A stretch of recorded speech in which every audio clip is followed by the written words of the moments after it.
To get into a medium to lower height vehicle, use your walker to back up to the vehicle until you feel it on the back of your legs. You will then reach back for a seat or a dashboard to sit down and slowly pivot your legs into the car one at a time.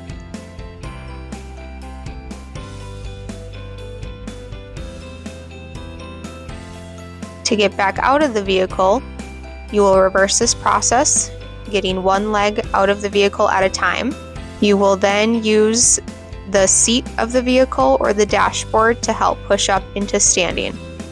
It is recommended that you do not rely on the door of the vehicle, as this may move on a windy day.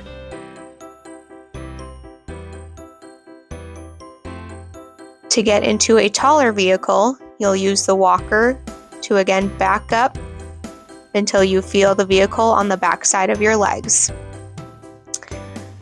You will then push down with both hands on the walker, getting your non-surgical leg up onto the runner, reaching back for the seat to sit down.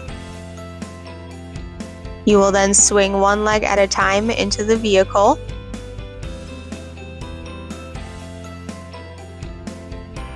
To get back out of the vehicle, you will swing one leg out at a time, getting both feet firmly on the runner. You will then place both hands on the walker and push down for support, bringing your surgical limb down first, followed by your non-surgical limb.